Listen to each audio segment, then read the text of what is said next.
Bonjour chers auditeurs de Wesh Radio. Aujourd'hui, je vais répondre à une question que vous ne vous êtes certainement jamais posée.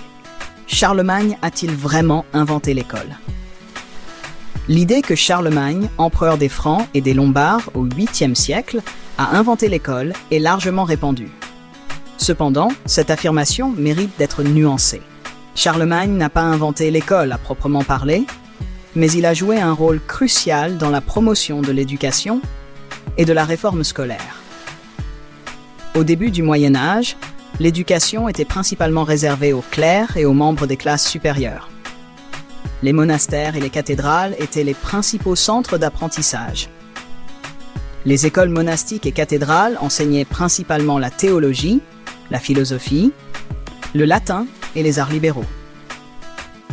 Charlemagne, en tant que souverain éclairé, a compris l'importance de l'éducation pour renforcer et unifier son empire.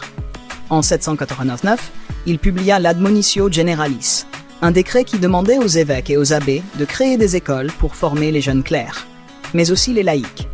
Ce décret encourageait l'ouverture d'écoles dans chaque monastère et évêché de l'Empire carolingien.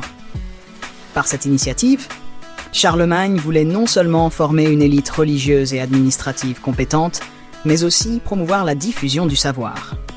Il s'entoura de grands savants de l'époque, tels que Alcuin d'York, qui devint l'un des principaux artisans de la réforme scolaire carolingienne. Alcuin, avec le soutien de Charlemagne, établit un programme d'études basé sur les 7 arts libéraux, le trivium, grammaire, rhétorique, dialectique, et le quadrivium, arithmétique, géométrie, musique, astronomie. Ces réformes n'ont pas créé l'école telle que nous la connaissons aujourd'hui, mais elles ont posé les bases d'un système éducatif plus structuré et accessible.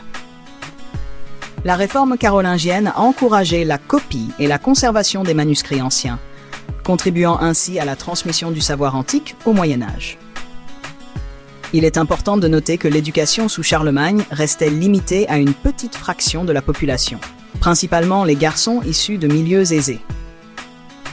Les filles et les enfants des classes inférieures avaient rarement accès à cette éducation formelle. La véritable démocratisation de l'éducation ne s'est produite que bien plus tard, avec les réformes du XIXe siècle. En France, par exemple, la loi Jules Ferry de 1881 a rendu l'école primaire gratuite, laïque et obligatoire pour tous les enfants de 6 à 13 ans. En résumé, Charlemagne n'a pas inventé l'école, mais il a joué un rôle crucial dans la promotion et la structuration de l'éducation au Moyen Âge.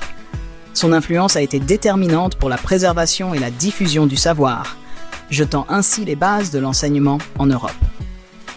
Restez avec nous sur Wesh Radio pour d'autres chroniques, le saviez-vous?